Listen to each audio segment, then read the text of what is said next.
今仔日2月27是独派前辈高宽敏过往一年的日子。伊在生上届大的愿望，就是要完成一部属于台湾的新宪法。今仔日，伊创办的台湾制宪基金会开记者会，就发布台湾新宪法草案，甲中华民国宪法内底关系到主权、领土、族群等等久长以来争议，伫新宪法当中改用台湾人的角度出发，符合现实的定义。基金会也希望咱的国家认同和发展，拢会当走向正向化，互国际唔通搁再分袂清中国和台湾啊。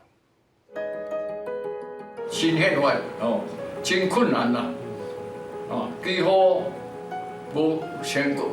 功的可能性。但是头一次失败，我过来第二次，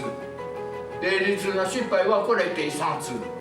独派大脑高宽敏伫去年过身，是台湾制宪基金会的创办人。伊上大愿望，就是要完成一部专属台湾的新宪法。2月27是伊白逝满一档的日子，基金会发布台湾新宪法草案。现任董事长王美秀指出，因自2年前成立新宪法草案小组，邀请侪专家学者同齐起草，但总算完成。那未来我们这部新宪法草案也会展开跟社会的对话啊。希望会当寻求社会的共识，进而产生更大的政治压力，来促进政治界开始重视台湾这个最重要的根本问题。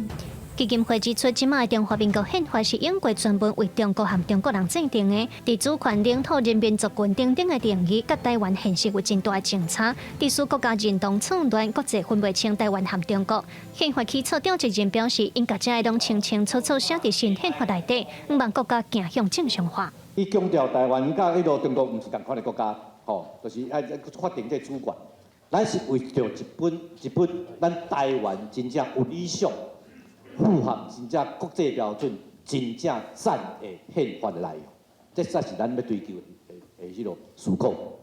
另外，台湾制宪基金会除了以后要改名做高宽敏基金会，伫10月阁要公布国家无正常关键报告，会指出咱伫生活中各种维权的分野，包括以中正路号命等等的现象。原来高宽敏另外一个新台湾和平基金会嘛，打算要推动甲5月19设立做白色恐怖记忆日，来重建台湾的历史记忆，希望得到社会大众和政府的支持。记者卢尚如、谢桂玲台北报道。